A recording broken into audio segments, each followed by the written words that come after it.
On the operator room, no seat biting, never bites. Fast with the women in the girls down with the guys. Fin non seat black, you right, OMG, Max Ford, Robin C, yelling neck night. Hot stove talk, Robin C, bringing the high. EC's alive, plus trust under those in my city life. Right? Queens got the dreams united.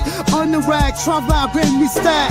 Night and under that chocolate flag. Smack that home out the park. Fuck the deafening black. Side game time, Robin CP time to ignite. Under NYC skies, we fight the good fight. Remains cheer in the orange, we unite. Match forever. I'm 50 in sight. Match bright and high. Energy like a live wire. Queen City chance. Passion never tires. Grand slam dreams and paces focus fast. Holding it steady, cause we know we gonna last. We the kings of the field, time to ignite. Under NYC skies, we fight the good fight. Remain cheer in the orange, we unite. Match forever. I'm 50 in sight.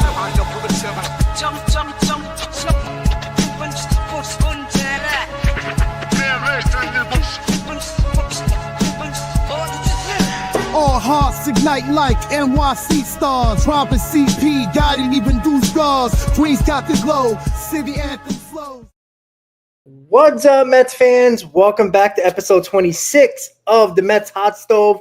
Hopefully everybody's enjoying their Wednesday, as we do have a lot to talk about in regards to so many different players that we are not getting, players we might or might not get, but we do got a lot to talk about tonight, and a very special giveaway that we were supposed to do a while back, but because whatever reason, we finally figured it out now, and we're going to pick the winner of the Juan Soto shirt that we did when the Mets signed Juan Soto. That everybody who said LGM in the chat that day was eligible to be in the giveaway, and we do have that ready to go tonight, and we'll do that at the end of the show so we can pick the winner in a special wheel that we put together, and then we're going to reveal the winner, and then we're gonna, get your information, hopefully, if you're watching this. So that would be nice. Some people might not have been back since, who knows, but we do have a winner, and we'll give that person, I would say, 72 hours, Chris, to get back to us, or a little bit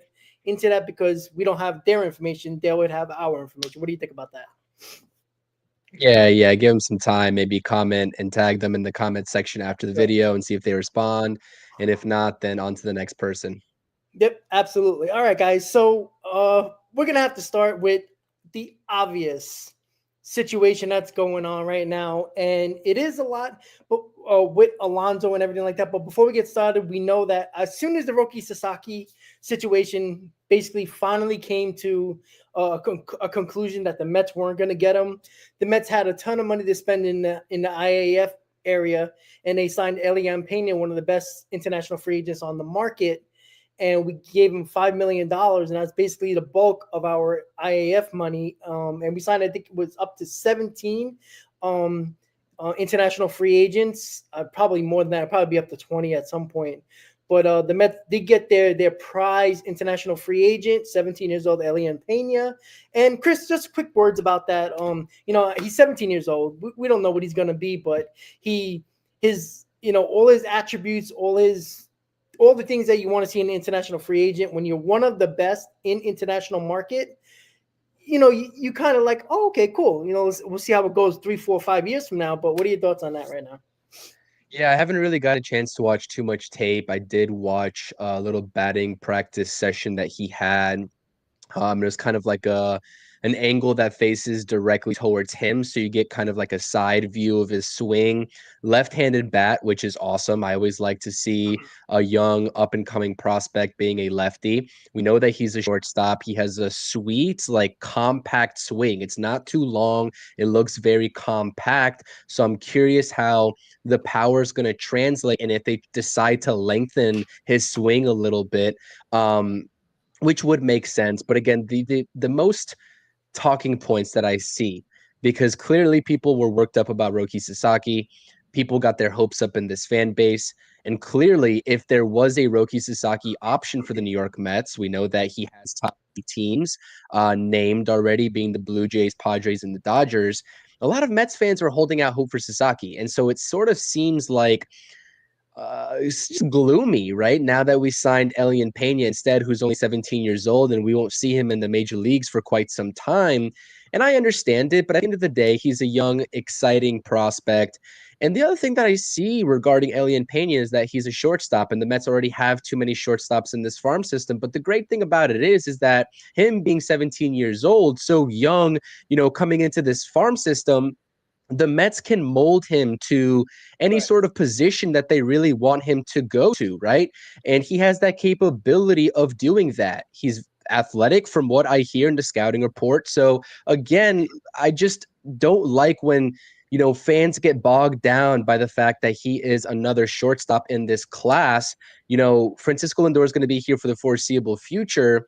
Let's just take a look at what he possesses as a ball player, not specifically where he is positionally, because the Mets and Pena have all the time in the world to figure that out. So again, with unfortunate news that Roki Sasaki said no to the New York Mets, right? I think waking up today to making this official signing happen is such a win. So I'm excited. David Stearns, in the little snippet of an interview that he gave talking about Pena, was smiling from ear to ear. So he's obviously excited. And again, it's tough. I know Mets fans, and just baseball fans in general, with the way that the farm system works, we don't have much patience. We want to just see immediate prospect results translate to the major league diamond. Unfortunately, that's not the way that it works.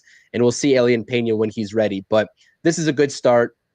Historic deal too, by the way, $5 million. The Mets only had $6.2 million allotted in the IFA class to give out at 25. Elian Pena takes home 5 of that $6.2 million. Historic deal, top paid Latin American ball player in this class, and I think it was tied for 5th highest of all time of any IFA deal. So I think Alvarez was at $2.5 million for comparison purposes.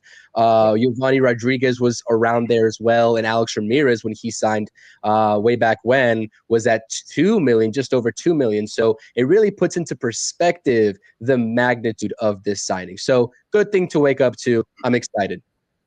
Yeah, and the difference, in years past when the Wilpons on the team, they were never invested enough in the international market at all. And it was a big problem because they always had to try to get a free agent, try to trade guys, try to draft the right guys out of college. And the international market kind of, you can mold that player. Like you said, Chris, you can mold that player to what you want him to be. And when I know people went crazy on X, another shortstop. But again, shortstops are the most versatile. They're the most athletic on the team. They can just be molded to what they want. I'm not saying to put him behind the plate or put him at first base, but you know what? He could be the third baseman of the future. Could be the right fielder, second, center fielder, left fielder for that matter.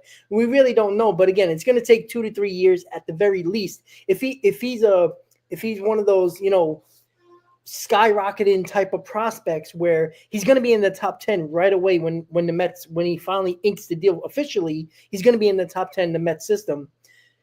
If he flies through the system, great. That benefits his team over the next 2 to 3 years. And, you hope he's a Juan Soto, or Manny Machado or somebody like that, that you would want that to happen. But again, it is what it is at that point.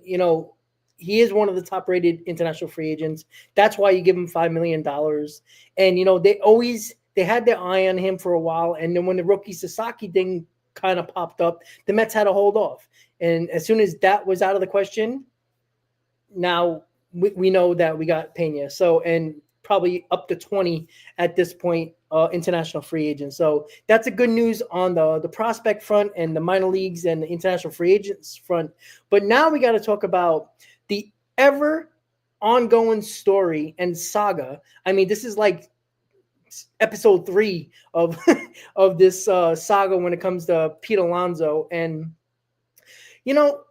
I'm getting to the point now, and we saw stories come out, and we'll talk about that in the next topic. But with the Pete Alonso situation, where it came out and Andy Martino reported it, that the Mets and Alonso are still far apart. And again, everybody starts speculating, and we're going to speculate right now, right? It's not the years. We all understand that. It's 3 years, which the Mets want. it has to be an astronomical amount of money, because we did find out within that article. I don't know if you saw that, Chris, but the Mets did offer the 3 for $90, and the first year was an opt out. After that, it wasn't. So that kind of tells me that when we get to our next topic, that the Mets are eyeing the possibility or the prospect of the possibility of getting Vladimir Guerrero or going after him next offseason. But to have them so far apart, according to Andy Martino,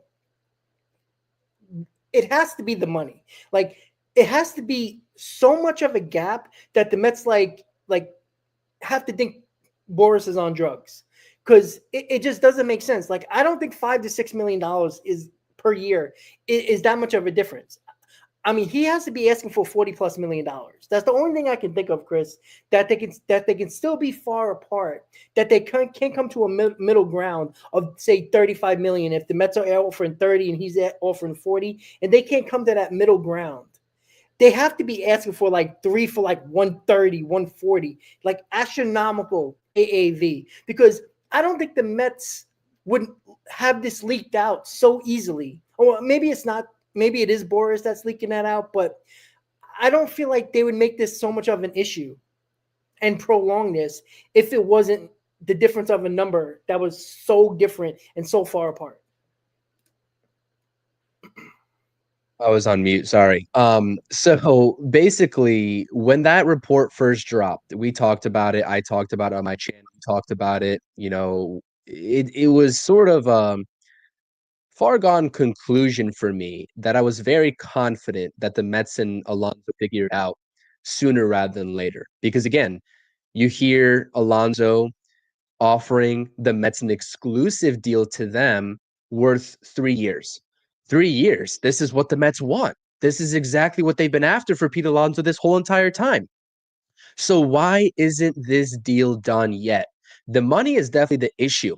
But you know what? I'm going to take a different perspective, because I don't even think Scott Boras is that naive to even ask for $35 to $40 million AAV for Pete Alonso. There's no chance.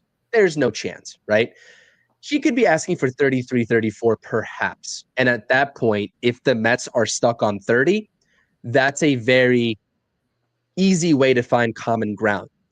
Yeah. But from what I'm assessing, if the Mets really are pursuing Vlad Jr. in this offseason or the next, it doesn't matter which one it is, via trade this offseason or via free agency next offseason, maybe the Mets did pull their offer from Pete Alonso or for Pete Alonso, like we talked about in the last stream. Or maybe they still have a 3-year offer on the table, but they reduced the AAV down to more of what he was supposed to always get, right? Even going back to last year in that contract offer worth 23 to 25 million.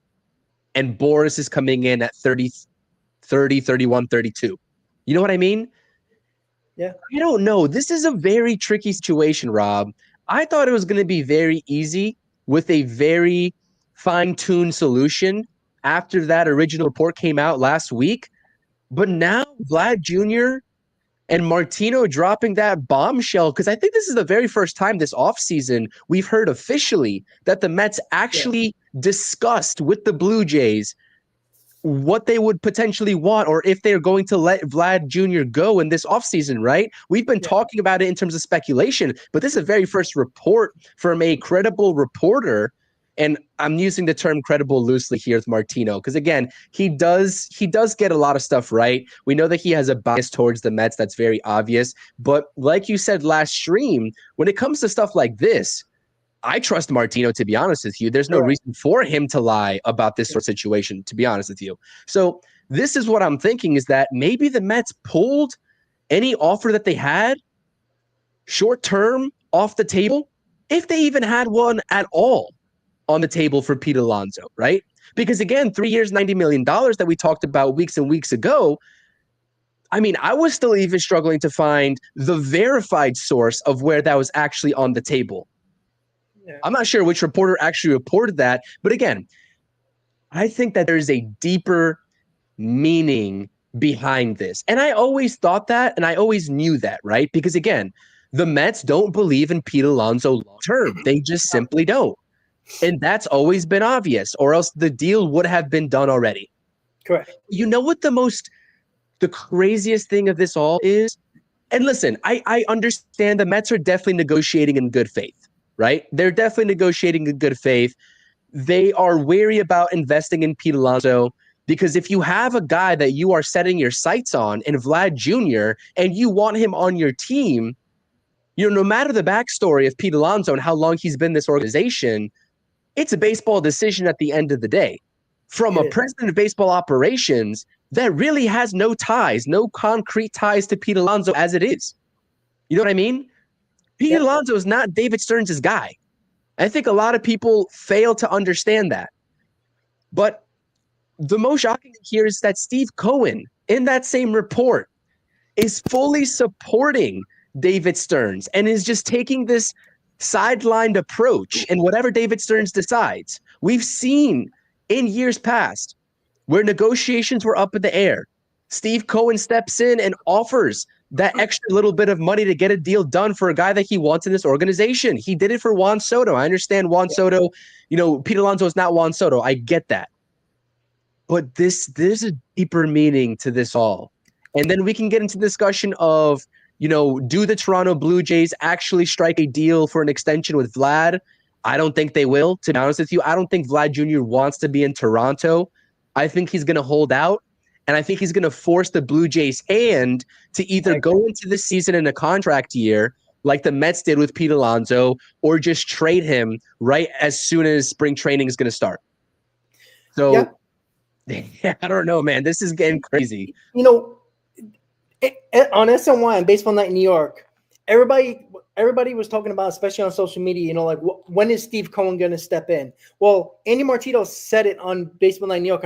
This is his exact quote. Steve Cohen is fully supportive of Stearns' approach, according to sources with direct knowledge of his thinking, along with Pete Alonso. So again, this is not just a Stearns being a cheap person. This is not a cheap guy or a cheap GM or anything like that.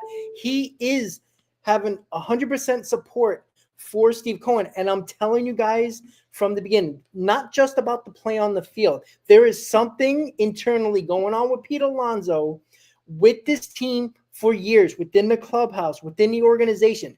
Not saying that he's a bad guy or anything like that. There's something going on. It's been years in the making here, right? There's a reason why the team has listened to Francisco Lindor when he speaks. There's a reason why Nimmo has taken that leadership role over Pete Alonso as well, right? They don't listen to Pete Alonso. I don't know if they think he's real or he's just throwing you a spilling goods. I'm telling you guys, there's more to it than just the play on the field, because at this point, it does not make any sense anymore. And I said this prior. I don't know what hot stove was. It might have been a couple ago when I said I think the Mets pulled the offer off the table once he declined the 3 for $90. If that's officially true, and why he came back with the exclusive 3-year deal, whatever the number is or the opt-outs is, I think that exclusive offer was because the Mets pulled that offer. I think they already says, you know what, you're not going to take our offer. This is the second time you declined an offer from us over 2 years, over a year basically. The 7 for 158 and now the 3 for 90. Like, at some point, do you want to be a Met or do you not? That is where the Mets are at this point, right? Yeah. There is nobody that the Mets are bidding against. There might be a team out there that'll give you a 3-year deal, but then nobody's giving you a 4-year deal. You would have took it already. We all know that. You would not have come back with an exclusive 3-year deal for the New York Mets if you had a 4+ year deal from another team. We all know that. Nobody's stupid. Scott Boras isn't fooling anybody. Pete Alonso, you're not fooling anybody. This is the fact. This is the fact that Pete Alonso doesn't actually want to be a Met. All that bullshit he told you for years to the media, especially last year, was all nonsense.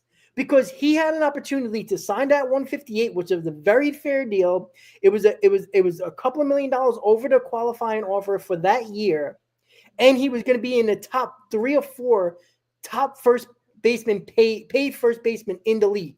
So he wasn't getting lowballed or anything like that. He would have been paid at that time, the market, for what he didn't even deserve.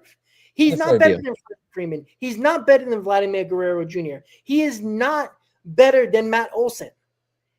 And it was right around the number in between Freeman and in between Olson where he should be in the price range, just based on the market and the year that the money he should get. It was a fair deal. He didn't want to take it. He would have got the security and the $22 million per year that he's looking for now. Because you're not going to get a 7-year deal and think you're going to get $29 million, similar to what Vlad got in his arbitration. You're just not getting that. So the fact of the matter is that Pete Alonso doesn't want to be a Met. And I don't know about that, Rob. I don't know about all that. I don't believe that one bit, because he had opportunities to do it.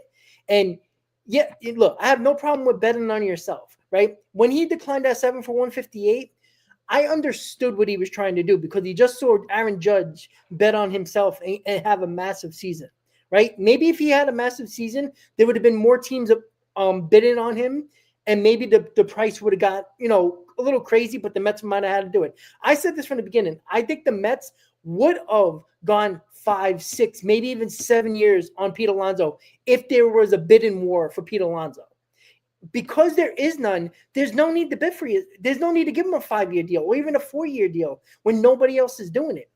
And that's why when people, like I was listening to WFN all day today, and the fans were like, why don't you just give him a 5-year deal? What's the difference? He's your homegrown guy. It's not about that. Especially the prospect of Vladimir Guerrero Jr., possibly an option. And because that news came out today, now I don't know specifically if the Mets leaked that on purpose after this whole situation with Pete Alonso and the exclusive deal and all the other stuff that's been coming out in, with John Heyman and everything like that. Well, we have another exclusive report, Rob, by the way, from John Heyman as we speak. So yeah, I just saw it. Is it from the New York Post, right? Yeah. Good. What is it? Well, he basically says here the Mets and Pete Alonso are continuing to talk about a possible deal, at least in the short term, although there still seems to be a gap between the original offer and then the counter offer, basically alluding to the fact that the original offer was 3 for 90, and then Pete Alonso's camp is coming.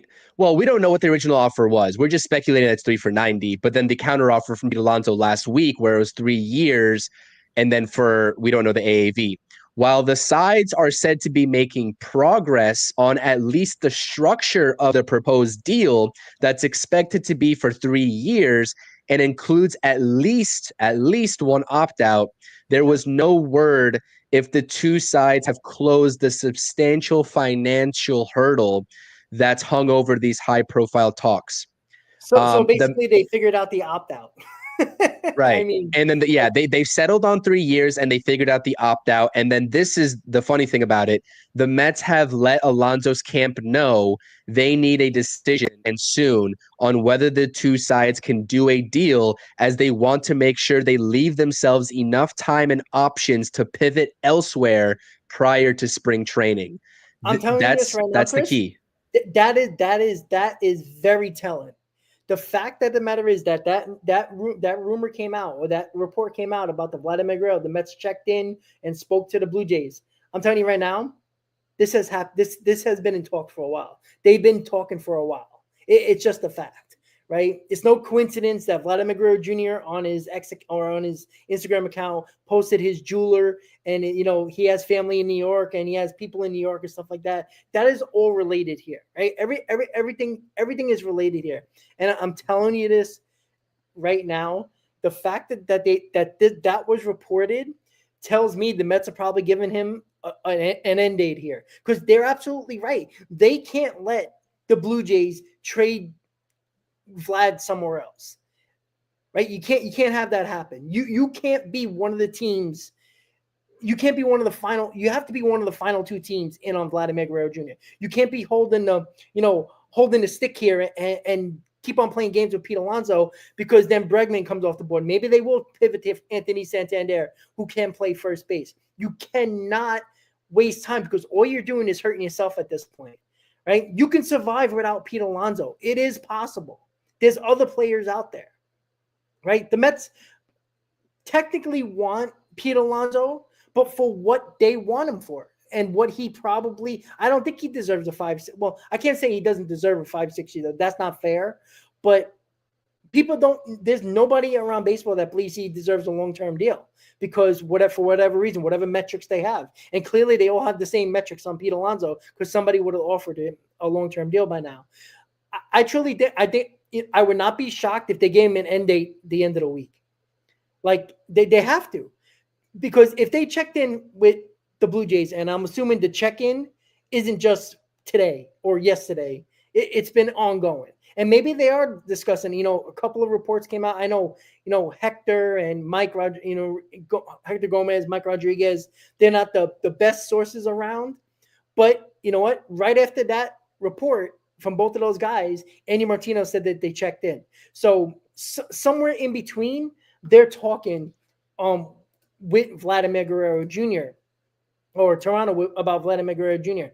And I think there's actually more legs to this because I think when the decision is made for whatever party, the Mets or the Alonso, to move on, or it's not going to happen, the Mets have to pivot quickly. And if they can work out a trade with Vladimir Guerrero Jr., there is no way Vladimir Guerrero Jr. is going to free agency. The Mets aren't going to make that huge deal with a ton of prospects without the knowledge of Vladimir Guerrero willing to sign an extension. And let's be clear, he was trying. He said he would stay with Toronto if they met his number. So again, I talked about this a couple of weeks ago, or about a couple of hot stoves ago. Toronto knows his number, and they're not willing to go there, or at least they don't think they should go there at this moment. So the Mets kind of have an idea of what that number is. Clearly, there's a little bit in between, closed door talks with his agent and saying, hey, what is his number? Because the Mets know his number by now, and they wouldn't be willing to check in and see what it would take to get Vladimir Guerrero Jr. And if you can sign a 26, at the time he's 25, but let's say this time before the season starts, you trade for him and you make an extension, a 26-year-old first baseman that is a better ball player than Pete Alonso, you do it. He makes you better. And at the end of the day, you got two 26-year-olds that are going to be the core of this team after Lindor gets past his prime and Nimmo gets past his prime. Now you can step in Juan Soto. You can step in Vladimir Guerrero Jr. while they're 29, 30 years old, while Lindor and Nimmo are in their mid-30s, along with Vientos and Alvarez and whoever else might still be around in the farm system to come up and help us. Like, that's what the Mets are trying to do here. They're trying to set up a core that they have right now and win now with that core, but also have the next generation of core guys.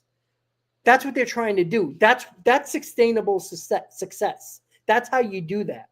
And if you do it, I don't want to hear not one person complain about prospects, because there is probably not one guy in the system most likely is going to be as good as Vladimir Guerrero Jr. It's a possibility, guys. It is a true possibility. I'm not sure if I'm breaking up. Do I sound clear, Chris? Yeah, you sound clear to me. Hopefully, first of all, let's get this out of the way. We're both sick, so we apologize if we're coughing and clearing our nose out. We're both sick. We're doing this stream for you all because we know that's baseball, and we appreciate you guys' support. But yeah, audio sounds clear. Okay. I'm just making sure, because I saw some people said it cracked a little bit. Yeah. I agree with you in your sentiment, though. You make a trade if it's on the table. I'm still skeptical that they do, right? Because again, if he hits the open market, you can just go ahead and sign him. Just off this conversation, do you think there's a world where Pete Alonso and Guerrero Jr. coexist on the same team, or no? Man, if the Mets pull away out of that 3-year conversation with Pete Alonso, and the Mets do trade for Vladimir Guerrero Jr. and Pete Alonso's still out there by like the first week in spring training, and he's willing to take a 1-year, $35 million deal or something like that, I think that's the only way. That's the only way. I can't see it either. Yeah, I doubt that. And again, that would be interesting. I tell you, that would be a scary ass lineup. But I think the Mets have bent over backwards for Pete Alonso throughout this entire process, starting from last offseason. They've done that. They were willing to do that. And again, people talk, well, they decided to give Brandon Nimmo all this money in all these years. Yeah, but there was a bidding war for Brandon Nimmo. Remember, he was this close to going to Colorado for similar money than the Mets got, but they gave him that 8th year, and that's when he came to the Mets. Like, we have to understand that, right? People are like, well, how can you give, Juan Soto $765 million and all these incentives? Well, there was a bidding war. Again, I do believe that there was a bidding war for Pete Alonso. I don't know if the Mets would go to 6-7 years if they had to, and maybe they already would have pivoted. But I think it would have been more clear for the Mets saying, all right, I'm not going 6-7 years for Pete Alonso. We have to pivot. Because there's no bidding war for Pete Alonso, this process has taken longer because Pete Alonso was trying to get a 6-year deal. Obviously, that was just reported, and the Mets weren't willing to do it. And that's just the way it goes. And it's unfortunate, but you got to also understand that the Mets also have other priorities, right? It's not Pete Alonso when their roster is done. They still need bullpen. If it's not Alonso, they still need at least one more big bat in there, maybe even 2. So there's a lot to look at when it comes to the Pete Alonso situation. And that last report basically saying that the Mets need a decision soon, and I'm assuming they give them to the end of the week. They have to pivot. Like, it is what it is. If it ain't Pete Alonso, so what? Like, Met fans would be crying like children because it's Pete Alonso, and everybody cares about that stupid home run record that is embarrassing to say the least in this Mets history. Like, I don't care about that. I really don't. If you care about that, then you truly don't want to win.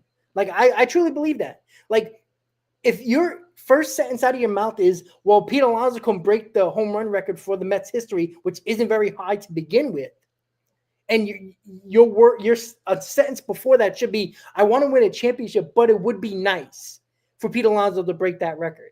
That's the way you say it. Don't tell me the history and then complain later that the Mets don't win. Like, you just can't have it both ways. You can't.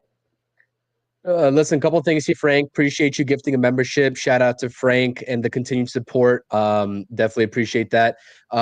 Second thing is that it really does seem, again,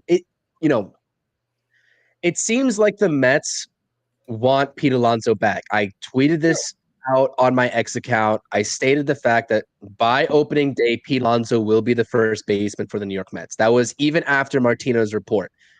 But what the Mets are not going to do is give into the demands of Alonso and Scott Boras. They have a set price.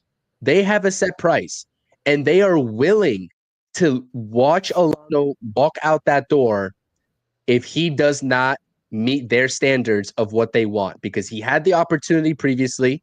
It was a generous offer. He passed it up. Now he has to meet their demands, and it makes complete sense. And again, just being courteous to the fact that the Mets clearly do have an offer on the table, as per what John Heyman just wrote and what I just read out loud in this live stream. The Mets have an offer to Pete Alonso on the table. He's either going to accept it or deny it at the end of the day, because he's come back with a counteroffer, and that's clearly not working out in his favor because the Mets are not budging on their original offer. So that's that. And it's like, at least, if they want to play games, be courteous to the New York Mets at the very least, so they can just look elsewhere. Because again, there are other options out there on the market. Santander probably being the option that makes the most sense situationally and replacing at least a little bit of that potential power of Pete Alonso. Not fully, but at least a little bit. And I see a lot of... Go ahead. I'm sorry. Go. Go. No, and my last thing is that I see a lot of people saying that Vlad's going to be traded at the deadline.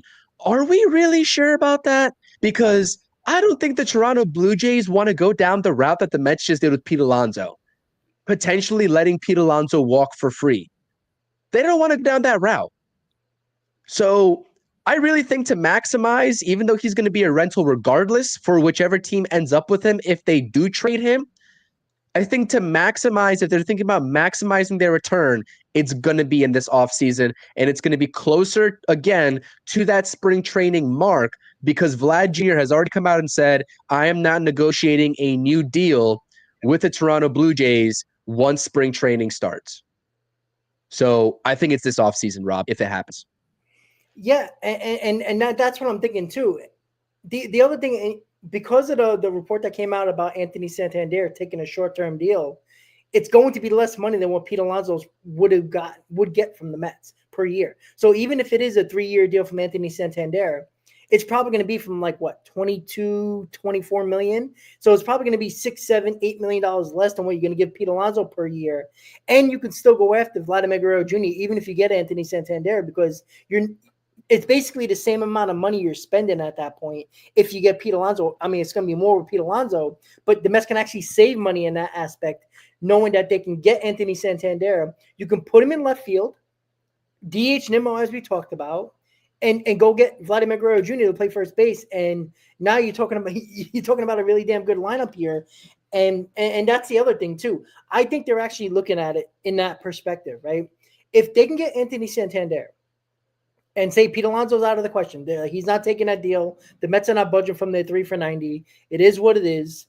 If they do that, they can sign Anthony Santander for what? Let's say 3 years. I don't know.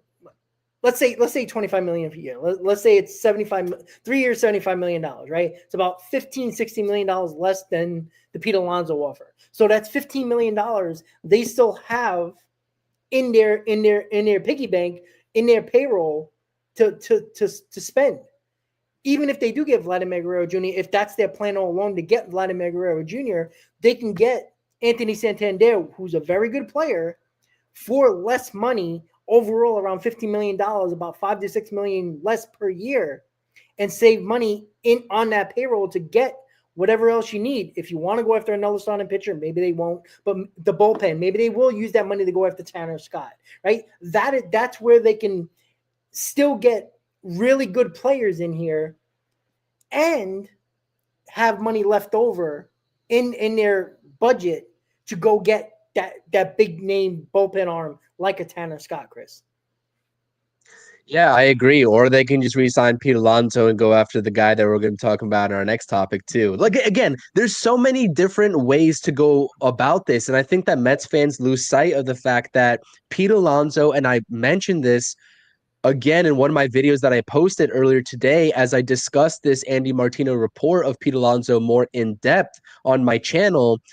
Pete Alonso is really not the end-all be-all for the New York Mets. Do I still project him to be, that first base option for the Mets when it's all said and done come opening day? Yeah, I do. But again, let's not – and this is what irks me with his fan base, pretending like there's no other options on the market if they don't go after Pete Alonso and ink a deal with Pete Alonso. There are other options, and the Mets would still be okay if Pete Alonso is not a New York Met. And that is my sentiment. There's so many other options. Santander is a great one. And I'm not saying that Robert Jr., I'm not sure. Do you want to transition into Robert Jr. right now? Let's go. I'm not sure if, Robert Jr. is not going to obviously replace the first baseman situation, right? This guy's an outfielder. He's a center fielder that can move over to the corner outfield. But again, I released a video yesterday talking about Robert Jr. Again, there's no solidified reports that the Mets are in on a Robert Jr. trade. I'm just taking a look at it from an overview perspective of the current Mets roster and the outfielders that the Mets have right now. And I just keep on coming back to this discussion of Brandon Nimmo potentially being a hybrid DH to get him off of his feet for at least even half the games in 2025 with the plethora of injuries that he's had to deal with, including the plantar fasciitis. This makes sense because, again, as we talked about with Santander, if you sign him, he could platoon with Nimmo in left field. Same thing with Robert Jr. And this is clearly under the assumption that Santander isn't here, because if you ask me who I'm choosing from between Santander and Robert Jr., I'm going to tell you Anthony Santander, because you at least have a little bit more of a proven track record than the sole single season of Robert Jr. in his All-Star campaign in 2023. But, and this is kind of like, this is a little bit of a letdown topic. After we're talking about Vlad Guerrero Jr., I understand that. But at the end of the day, Do you think at any point in this offseason, the Mets have had any discussions like when they were going through those Garrett Crochet talks with the White Sox? Do you think that Robert Jr.'s name was ever mentioned in said discussions? What do you think? I think so. Yeah, I me think it too. was. I think it was a package. Like if the Mets were, if the reports are true that the Mets had to give up a Jet Williams and stuff like that, it had to be that Luis Robert was in that trade. Like it wouldn't make sense otherwise for Crochet. I know I'm not crazy about the prospect and hugging the prospects and all that, but you're not doing that offer for just Crochet. I think Robert would have been, Luis Robert would have been in there as well. To be quite honest with you. So yeah, I think that's an option. If the Mets get Pete Alonso, I wouldn't be shocked if they go after Luis Robert in a trade. Why wouldn't you?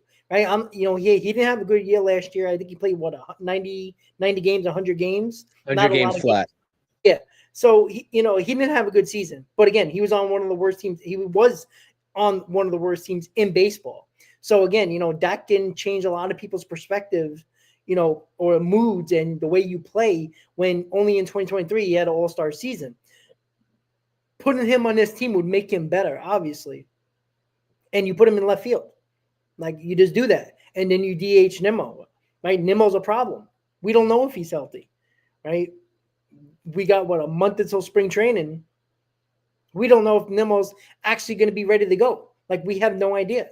So that's the thing you talked about, options, right? Not just talking about first base. There's options out there. There's still Anthony Santander. I know Bregman's kind of on the way on the wayside now when it comes to talking about that. But again, the Mets can pivot, right? There's still options out there. That's why the Mets are giving an end date to Pete Alonso, because they have to pivot. They cannot wait for Pete Alonso to take this into fucking February. Because if you take it into February, more guys are going to be off the board, which leaves you less options.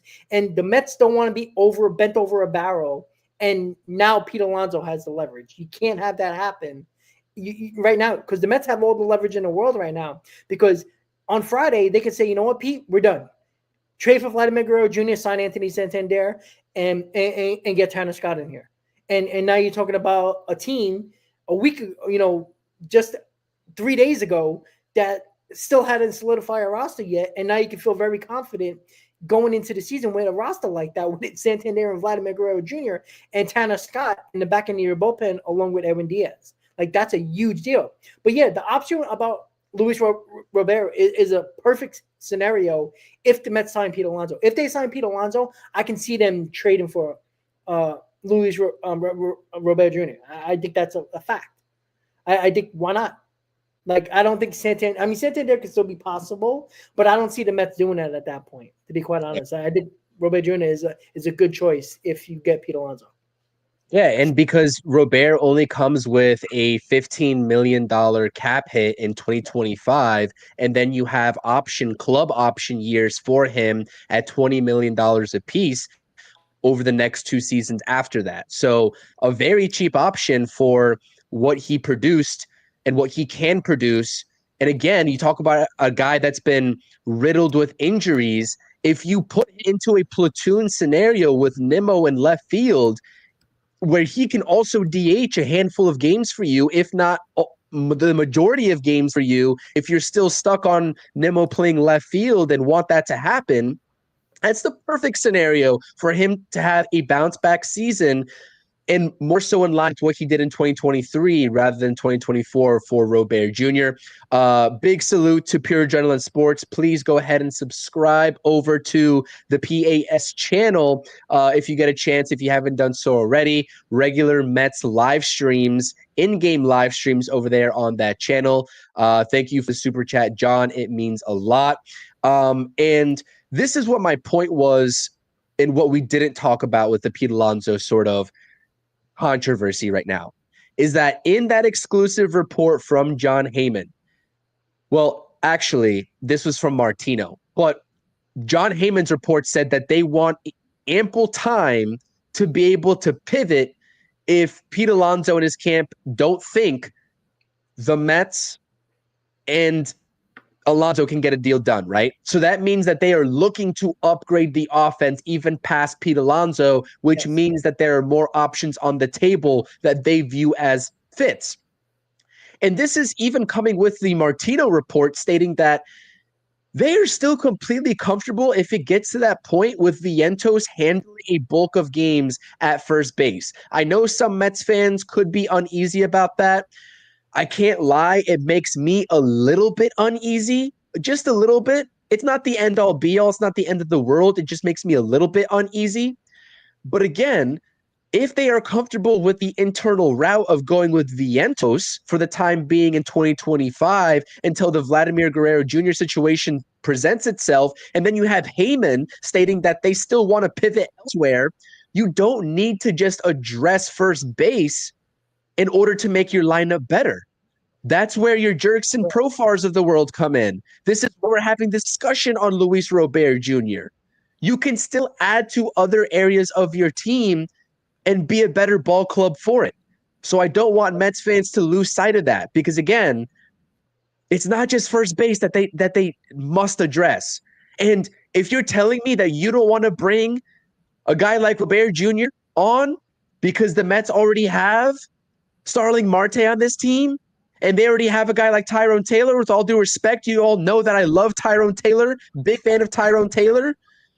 But if you're going to make me decide between Tyrone Taylor and Luis Robert, come on, give me Luis Robert. So, Again, there's a lot of different ways to go about this lineup and making it better on an everyday basis outside of addressing first base, like from the external route. Correct. Exactly. And before we head to our next topic, I think that's it. Like, that's the thing. Like, if the Mets they seem like they're more comfortable moving Vientos to first base if need be, even if it's for 1 year, until if they can't get a trade done with Vladimir Guerrero Jr. now, they can feel comfortable with Vientos at first base for 1 year. But that leaves another option. That leaves Bregman, if they're interested, because they were interested in Bregman early on in the offseason. They could just go to that if they really needed to, worst case scenario. And if you do get Vladimir Guerrero the following season, you just DH Vientos, or you can play Vientos at third base, and DH Bregman every now and then, go back and forth with those guys. Like, you could do that, like, to make your team better. And again, why is it okay for the Dodgers to sign anybody, regardless of position, and find a spot for them, but it's not okay for the Mets to do it? Like people are like, oh, you can't move Vientos to first base. Why not? If you trust Vientos enough and his bat's that good, you do what you need to do defensively. They did it with Mookie Betts. They do it with all these guys. And I'm not saying Vientos is Mookie Betts or anything like that, but like they knew that Vientos can play first base. Like, he's not a butcher. Like, he's played first base enough in the minor leagues where I'm okay with that. Like, he was doing that when Beatty was the third baseman. Like, we all forget that. So I think they're more comfortable than we actually think of Vientos playing first base. And that's why, with the options still available, and now the Mets telling Pete Alonso, this is an end game here. You got to decide. It's either our offer or no offer, and we're done. We got to go elsewhere. And that's the whole point here. Like, if the Mets don't like the number for Anthony Santander, all right, fine. But you can move Vientos to first, get Bregman in here, and your lineup is just as good. That's a fact. Like, I'm not saying Bregman was never a big home run guy, right? You too many people look at just the home runs like, oh, Pete Alonso is better. He's not. He's not. Overall, he's not a better player. And not saying that I would do that. Again, I still want Pete Alonso in here. If you get Pete Alonso in here, I think the Mets can pivot in so many different ways to benefit this team. Even if they don't go to Anthony Santander to put him in left field, say if they go to Jerks and Profar, fine. That's fine. That's still a 20 home run guy with speed that can play multiple outfield positions. It gives versatility. I'm okay with that. But the Mets can't handcuff themselves with Pete Alonso. And that's why the Vladimir Guerrero situation is popping up now in reports. That is why, obviously, there's no reports yet with Luis Robert, but you just assume with the Garrett Crochet talks the Mets have with the White Sox, it would be stupid and basically fireable if you didn't talk about Luis Robert in that trade as well, or at least separately. And that's also a possibility if you get Pete Alonso to add an outfielder, because the Mets are clearly looking for an outfielder. Like, that's a fact. They've done it with Jock Peterson. They did it with Teoscar Hernandez. They probably will go after Santander if the Pete Alonso situation doesn't work out. They're looking for an outfielder, Chris. And that's where it is at this point, because looking for an outfielder this hard tells me that they don't trust Nimmo staying healthy. And not only that is that if Nimmo goes down, look at the outfield outside of Soto. Right. It's sparse offensively. Defensively, it's still great, right? With Siri and Tyrone Taylor, right? But it's sparse outside of that. And you get into a 2022 situation where you're relying on Mark Canha. No disrespect to him, great Met, but just not an everyday starter. That team needed somebody better as an everyday starter than Mark Canha. So again, having those options and building that depth, the Met have depth at the outfield spot right now. Yeah. But how many guys can you really trust on an everyday basis? I mean, Tyrone Taylor was entrusted last year to almost be an everyday starter. He's not meant to be, and he was never meant to be an everyday starter. He's a fourth outfielder at best. You know what I mean? And so, again, there's no harm in adding more depth at that position. And at that point, if you're able to do it, you have flexibility to part ways with a guy like Starling Marte. And again, I appreciate everything that Starling Marte has done in this organization, but he is a liability at the end of the day because you never know when that guy is going to go down and, hit the IL. So the same thing could be said for Robert Jr. at that point too, because he's had his plethora of injuries too. But again, when we talk about maximizing the offense, that's how I view that. And I see someone saying that Vlad is better than Soto. No, he's not. No, he's not. Vlad is not better than Soto. Please, let's calm down for just 1 second. Yeah. He's a great ball player. He's gonna get his money. It wouldn't shock me if he gets more than $400 million, but he's no Juan Soto. Let's not mistake that. And in that same comment, he said that, Vladimir Guerrero Jr. is going to test free agency. He is already willing. He was willing to sign an extension with the Blue Jays, right? There were talks. So he's already willing to do that. If he gets traded to a team that he probably wanted to get traded to and has one of his best friends there and say Juan Soto, he would sit down with the team that traded for him to extend. Because again, there is a number he told Toronto that he wants where he would sign a deal. I don't know why they're not doing that. Maybe they just think that if they sign Vlad, they're not going to be able to do nothing else, which is weird because they were trying to spend a ton of money. But they know the number.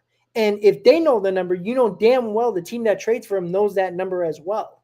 The team that trades for Vladimir Guerrero Jr. is not going to give 3-4 top 10 plus prospects and not have a number in mind, or at least an understanding that Vlad could sign an extension here. This is similar to a Lindor situation. Again, we can argue if Lindor is better than Vlad, if Vlad is better than Lindor.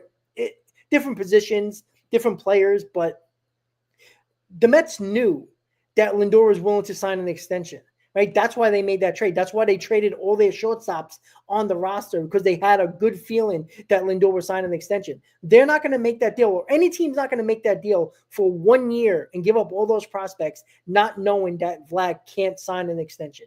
No team's going to do that.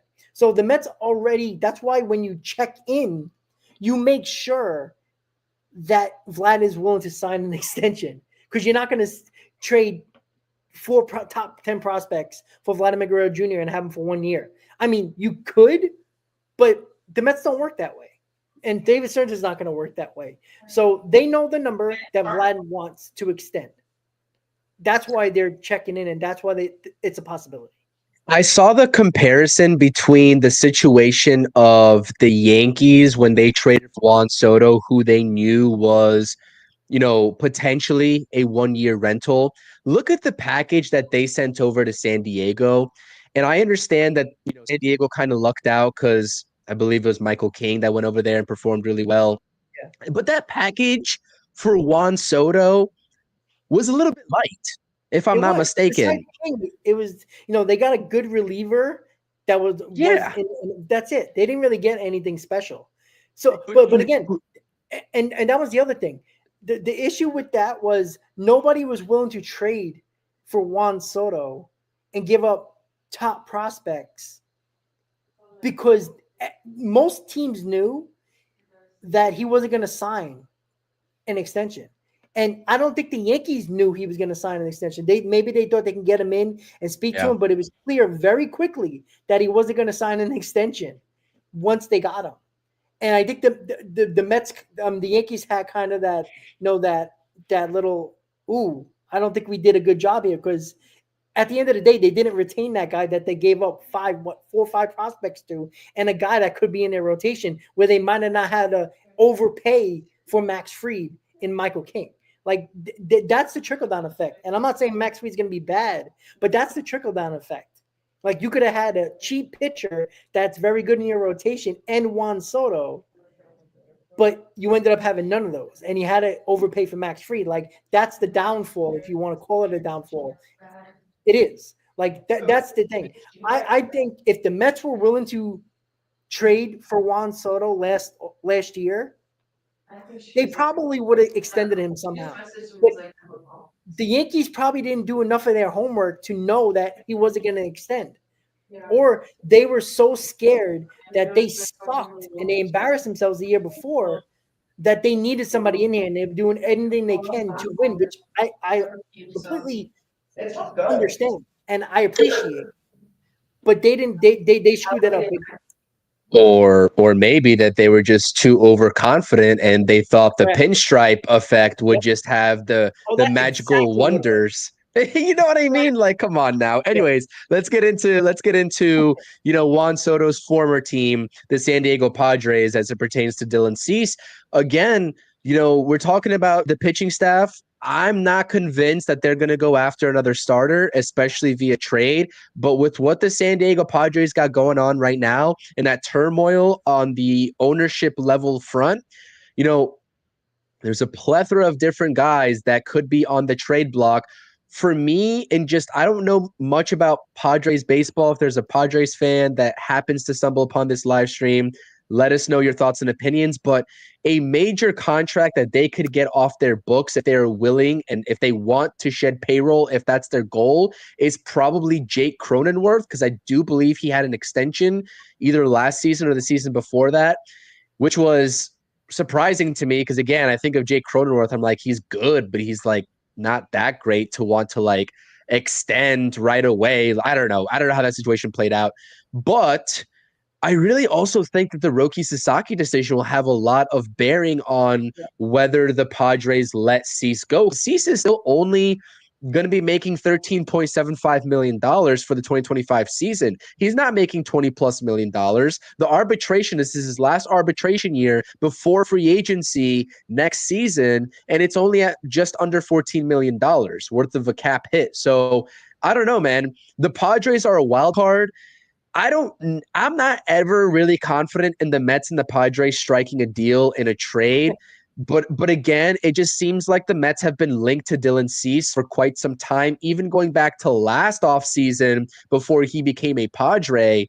If the Padres are willing to put their ego aside and send him to an NL competitor, why not? Why not entertain it? Yeah, and if you're a Mets fan right now and the link of Dylan Cease and the Mets, you want Roki Sasaki to go to the Padres because that makes Cease very expendable. Absolutely. At that point. And you know what? The Mets can make a package for Dylan Cease. I'm not saying you have to give up a ton, but you can be willing to move, one top 10 prospect and maybe an extra top 20 prospect in the process to get him. You can do that, no problem. And that's what I'm hoping for. I hope Roki Sasaki goes to the Padres. Yeah, I know we had to face the Padres, hope possibly, in the playoffs, but during the season. But again, let the West figure that out for themselves. They're going to be beating each other up the whole year. So let them figure that out. But Roki Sasaki to the Padres makes it very possible that Dylan Cease can be on the market. And that's when the Mets can pivot. I don't believe for a second that David Stearns is going to leave this rotation the way it is. It does not make any sense. David Stearns is not stupid enough. Maybe I'll eat my words. I don't think he's stupid enough to think that this rotation is actually good. I'm sorry. It doesn't. There's way too many ifs, way too many question marks. I still think Castillo's a possibility. I still think on January 15th, a month before spring training, the New York Mets are going to make a trade for a starting pitcher. And I think one of those guys are going to be Dylan Cease or Luis Castillo. I'm still on the Luis Castillo bandwagon. Choo-choo. I'm really on that bandwagon right now. I'm on that train right now. Stearns is going to – now, again, if you get Vladimir Guerrero Jr., it's going to be very hard to, I mean, maybe you could. But that's why I think the Mets wanted this Pete Alonso situation to come to a decision here quickly. And they already made that ultimatum to Pete Alonso because of this situation, right? They can see if they can get Vladimir Guerrero Jr. If they can't, you pivot with your prospects to get a Cease or a Castillo and make some sign-ins to fill out the lineup as well, Chris. So, yeah, I mean, give me either one of them, right? Castillo, I kind of want more because he's under control. Dylan Cease, you're going to have to give up something and risk losing him. Maybe the Mets could extend him, maybe. But again, he's a guy that I don't know if he's going to extend when he probably can be one of the better pitchers on the market next year if he has a good season, and he can get $30 million probably. Castillo makes a little bit more sense because I think you would have to, you might have to pay a little bit more for Castillo, but you're going to have him for the next couple of seasons. And I don't want to give up too much for Dylan Cease. That's a possible, rental at that point. Well, Cease is also going to make more than Castillo when he signs his next contract, right? I think that he's going to make more than the $22 million that Castillo is making. I think just over that right now. But there's pros and cons to both pitchers. Like you said, you have a contract already. It's laid out in front of you for Castillo. I think Castillo's body of work in this league is a lot more solidified already. But with Cease, maybe more upside with the youth, right? He's 28 going on 29, entering the prime of his career. The package, see, this is the thing. I don't know. Who do you think you'd have to give up more for in a potential scenario, given that Cease could be a rental, but also given how badly the Mariners want to shed that payroll, presumably with the rest of Castillo's contract? Which do you think would be a more advantageous route for giving up less for the New York Mets? I'm stumped on this. I think this has something to do with Pete Alonso. I know I want to keep on bringing up Pete Alonso, but when it comes to the Mariners, if the Mets and Alonso don't come to a deal, I'm assuming at the end of this week, I think the Mariners will be more interested in Pete Alonso. So I think it would be easier to get Castillo because I know Castillo, the Mariners have been asking a ton for Luis Castillo, which makes no sense if you're going to take on that contract. You're not going to get what you're asking for prospect-wise. So I think it'll be less for Castillo because the Mets will be willing to take on that money, and the Mariners need a bat. And I think they'd be willing to really come down on the offer that they're asking for Castillo. I think Cease is going to cost you a little bit more because even though if the Padres get Sasaki, they're not going to give up for a chump of change. They know how good Cease is. He is a top of the line starter.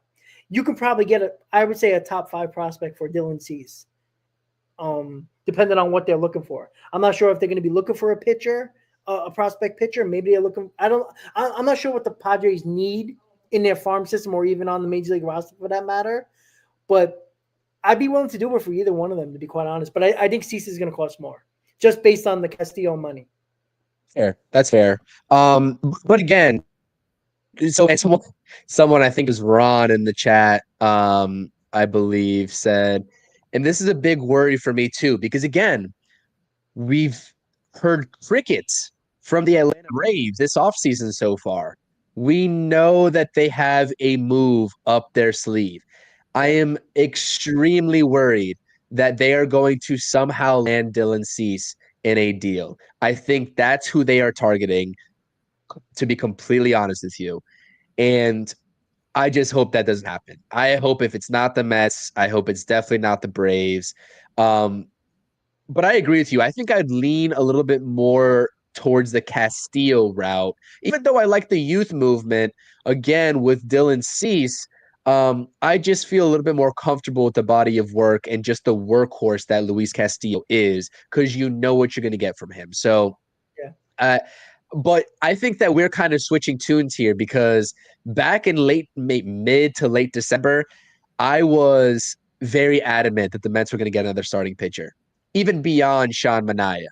And now I'm a little bit more skeptical. And then you are holding the faith here between us two, to be honest with you. Because of the way the offseason is going. See, I thought the Mets were going to spend more on the lineup already. And I think they were just going to let the lineup be the rotation be what the rotation is.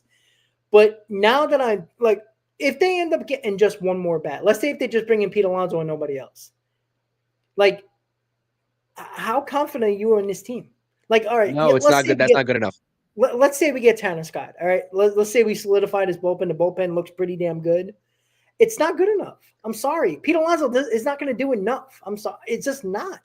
I'm sorry. Pete Alonso is not as good. Like, could we stop? He's declined 3 years in a row. And the numbers just get worse in clutch situations, in late innings, in runners in scoring position. Like, that is a problem.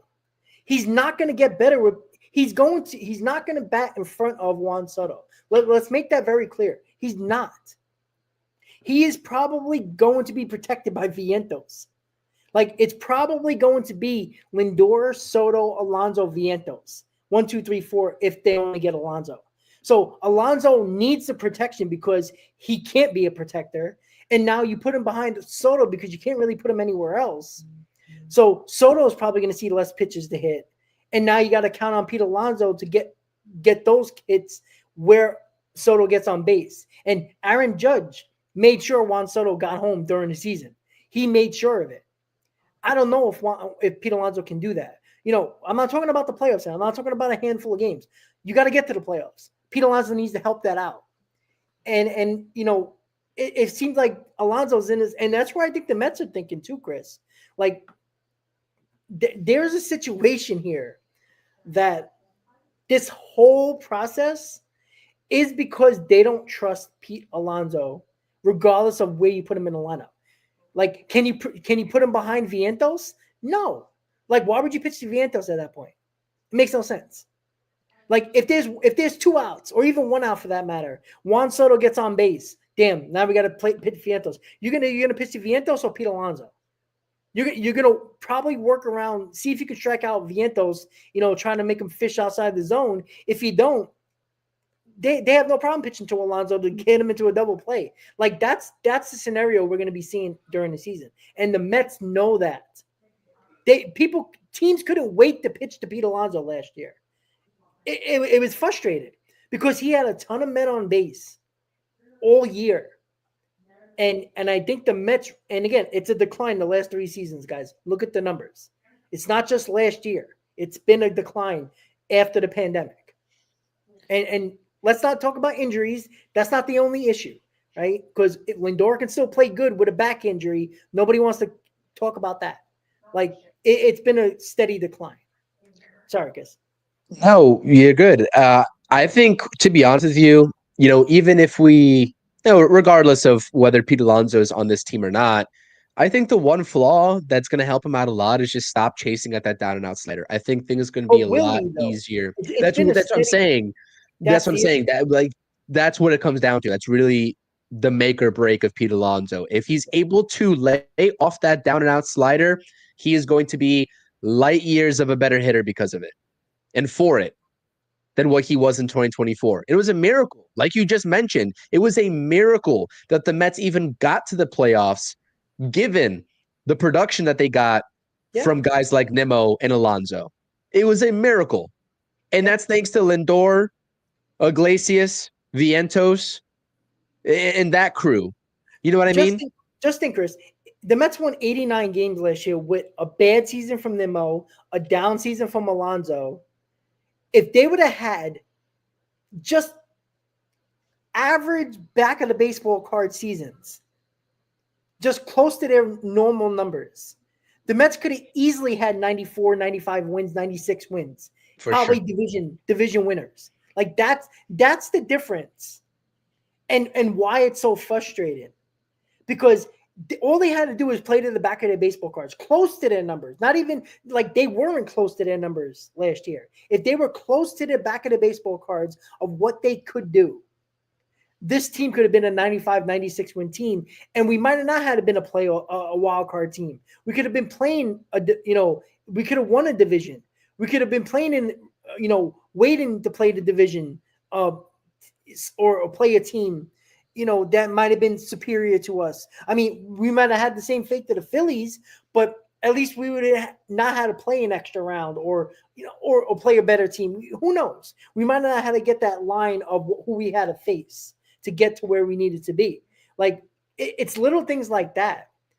And, I'm not saying Pete Alonso can't go back to that, but when you have a steady decline over 3 years, it's an issue. And I think the Mets know that, and the Mets see that. And obviously the rest of baseball sees that. And that's why I think the Mets thought this would have been done already, to be quite honest with you. And obviously they're frustrated at this point. They're not budging off their offer. And because there's going to be an end game, which the Mets told Pete Alonso, decisions got to be made here. I guess we'll go into this rapid fire question now. Do you want to do this? Okay, go ahead. Okay, go ahead. Yeah, I'm going to do it after, for sure. Yeah. So the rapid fire question is this. Do you think the end game, or the decision the Mets are giving Alonso, is the end of this week? And I guess a two-part question. Is he going to take the Mets offer? Because the Mets ain't taking his offer. Oh, that's well. Spring training is when? When is spring training starts? When? Say that again. I'm sorry. Spring training starts the 22nd, right? So we're just about 5 weeks away. Give or take, yeah. Damn, man. I think it could be the end of this week. It's hard for me to put an actual metric on that, but you got to be a little bit nervous if you're the New York Mets. If you are willing to pivot to Santander, and maybe Santander's waiting for the Mets. Who knows? I mean, that could be a case. That could be the case too, right? How long are the Mets going to wait? This is the question. I think it's got to be the end of this week. I think it could be the end of this week. I'll agree with you there. So let's just say what? The 19th, 20th, maybe? Yeah. It's not. I don't think it's going to get into February. No chance they let it get into February. If they do that, Stern's got to be fired. I'm sorry. Not into February. You can't do that. I think it's the end of this week. Just because of the reports that are coming out now about the other scenarios. And then you said the second part was with Alonso coming down. I really wish we got some values here with where each of these parties are at. It's not close. It's clearly not close. It's clearly not close, unfortunately. I wish I at least knew where the Mets were starting at. That would give me such a... Well, let's go on the perspective that it is 3 for $90. It's $30 million per year with the 1 year opt-out, right? They got the opt-outs figured out, whatever the opt-outs are. First year, second year. I'm assuming it's both years because I don't see any other way. So it has to be the number. The number can't be if it's $4 or $5 million, the Mets are nuts. Like, get it done. I think it's around $40 million a year. I'm telling you, it seems like a Scott Boras type of move to give $40 million a year. Like, I think that's what they're asking for. So what is that? 3 for 120?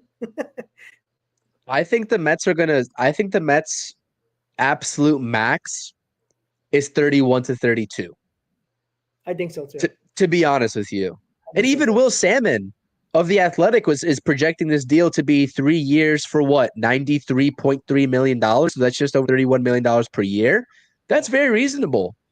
And that's assuming that Pete Alonso is probably at 35 to 36 on the safe side in his asking price right now.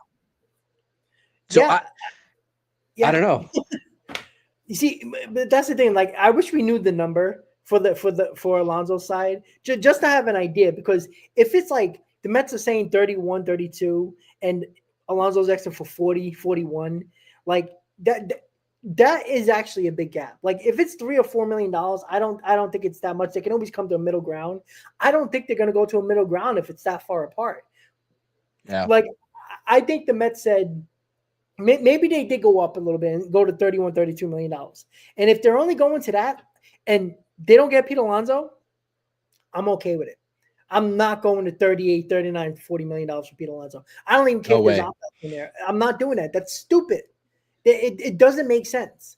Like, yeah, it might make some Met fans pissed off, but again, the logical thing here is that if you do that, there's a pretty good chance Alonso's the only extra bat you're getting in that lineup. And I wouldn't even go to 35, Rob. I wouldn't even go to 35. I probably wouldn't either. Like that's and I think that's where the Mets are at this point. And again, I give them to the end of this week. Like, give them to the playoffs start on Sunday for the NFL. Yeah. Like, just say, let's get it done, because I think Santander got an offer from the Blue Jays and is not taking it. Why is that? Are the Mets that interested in him that they had conversations and they're like, we don't mind giving you a higher AAV for 3 years than what you're getting from the Blue Jays? Like, there has to be a conversation there, because it doesn't make sense why Santander, who doesn't really have a market other than the Blue Jays at this point. So the Mets clearly are involved. We don't hear nothing from the Mets end at all when it comes to these reports of who they're in on. Nobody has any idea. Like, unless the Mets leak it out or Boris leaks something out, nothing gets out from the Mets. And nothing has come out with Anthony Santander except for that Blue Jays offer. So why is he not taking it?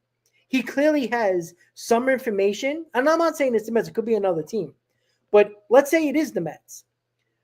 The Mets might have a deal on the table ready to go, and they're telling Anthony Santander, you know what? Look, we're not going to make you wait anymore. We're giving Pete Alonso and his party an ultimatum, giving him an end date. If we sign him, we're gonna go. We're not gonna pursue you, or maybe they still will. Who knows? But if Pete Alonso's out, we're going to get you. That could be a possibility. It seems like it's they're in a holding pattern with that, in my opinion.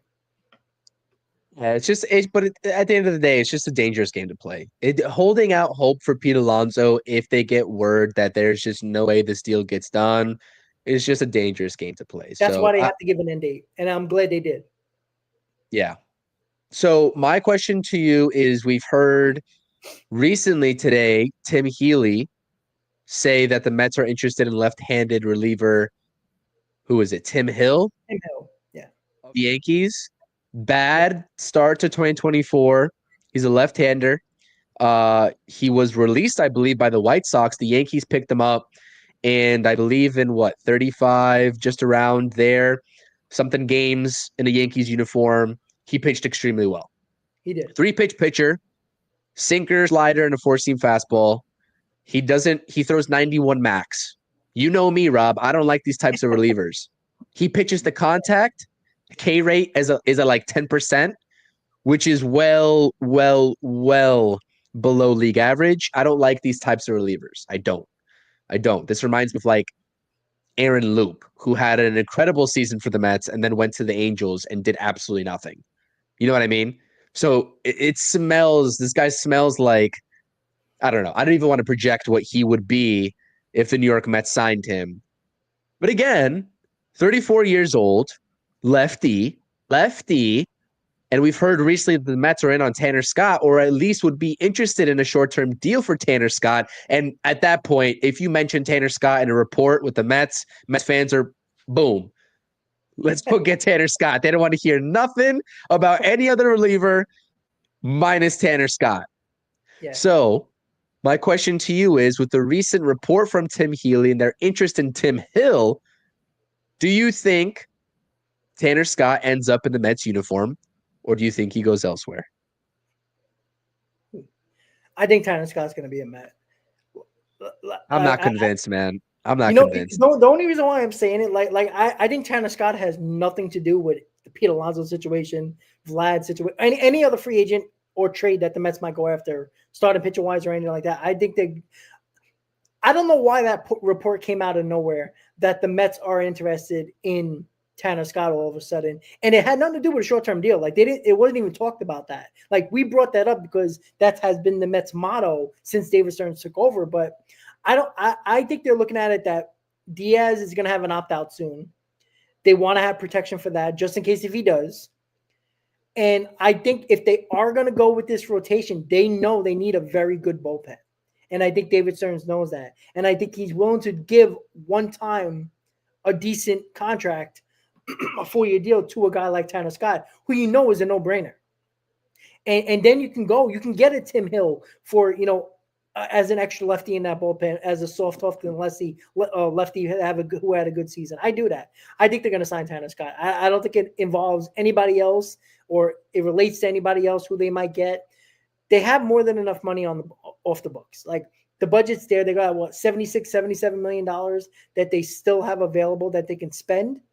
That before they hit that third luxury tax, if I'm not mistaken. No, I think it's less than that, like Rob. Because of Mania, right? I'm sorry, something like that. Yeah, it's like 50, 54, 50. So they can get 2 or 3 guys, no problem, and they'll be just under that luxury tax. I still think they're going to go over because it's hard not to get anybody else. Like if you get just Pete Alonso and Tanner Scott, I mean, I'd be okay with that. That's fine, but you still need one more bat and a couple more bullpen. So you're going to hit that luxury tax regardless. Oh, they're going over. Yeah, they're going to have to. So, yeah, I think they're going to sign Tanner Scott. I think it's going to be boom. Let's get that back end of the bullpen fixed up and ready to go. I feel a little bit more confident in going into the season with this rotation that I have no confidence in going forward because I think the lineup will be fine regardless if you just get Alonso. So you're more optimistic on that front than I am, my friend. I will say that. I don't think Tanner Scott's going to be a Met, but again, I think that there's a lot of other bullpen options out there that could make this bullpen better. But again, not to the caliber of Tanner Scott. I think he's going to go close somewhere. I think he's going to want to close somewhere. He can close for the Mets on a platoon basis, but he's not going to be the everyday closer. I don't know, man. Maybe he's just like, give me my money, and then I'll go wherever you want me to. I'll be the setup guy. That could be a possibility too. These guys want money. He worked his way and pitched so well to get his money. If somebody gives it to him, he'll pitch in the 5th inning if he has to. Like I don't think these guys care as much as long as they get their money. Like if Tanner Scott was looking for 1-year deals somewhere because he can't get just to make sure he gets that big payday, then I can see him going somewhere to close for 1 year. But when you're going to get your money from somewhere, I don't think it really matters, to be quite honest with you. Yeah. So, all right, guys. So we talked about it in the beginning of the stream. We were when Juan Soto signed, we did that stream that everybody who in the chat, on my chat, Chris's chat, said LGM. We put you in a little wheel, and we whoever it was, it's going to be a Juan Soto shirt, whatever color you want, blue, black, pink, purple, or whatever they have. Let's put it that way.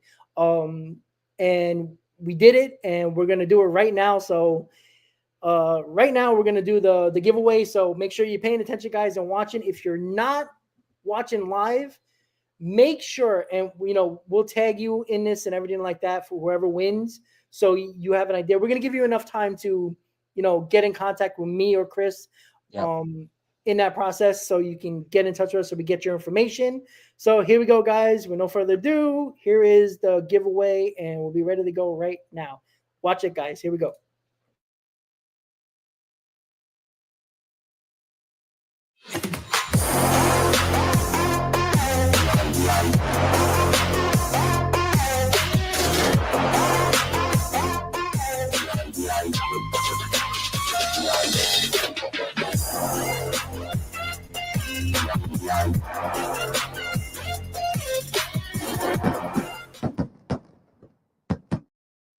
There it is, guys. Eli Love or Ellie Love 954. You are the winner of the Mets shirt. Any color you want.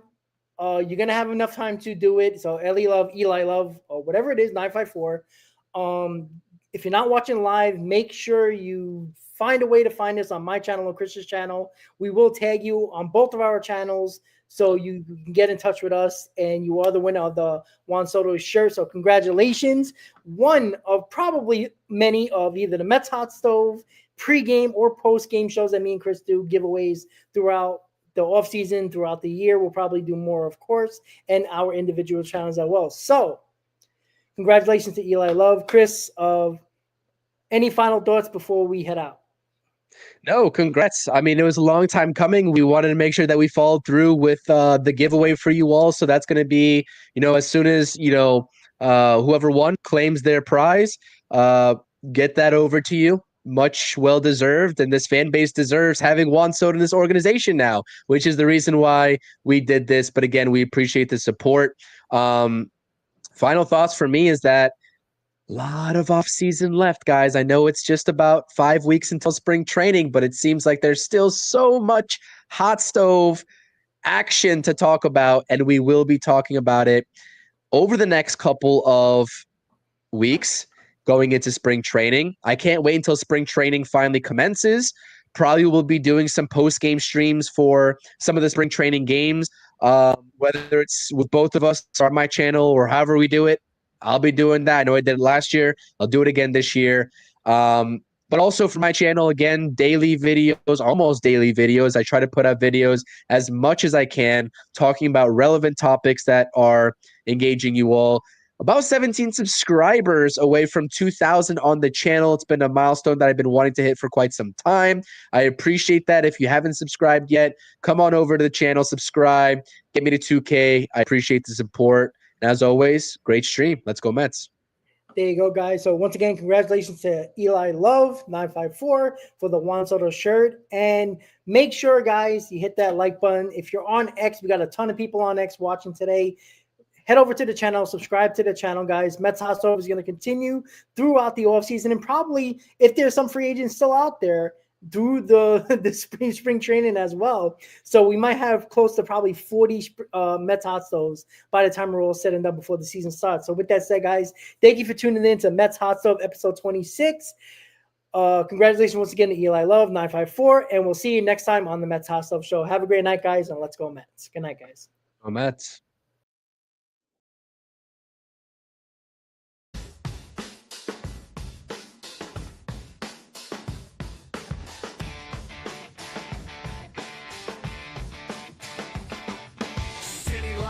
Dead of night, full of echo. Concrete jungle, dreams bust to grow.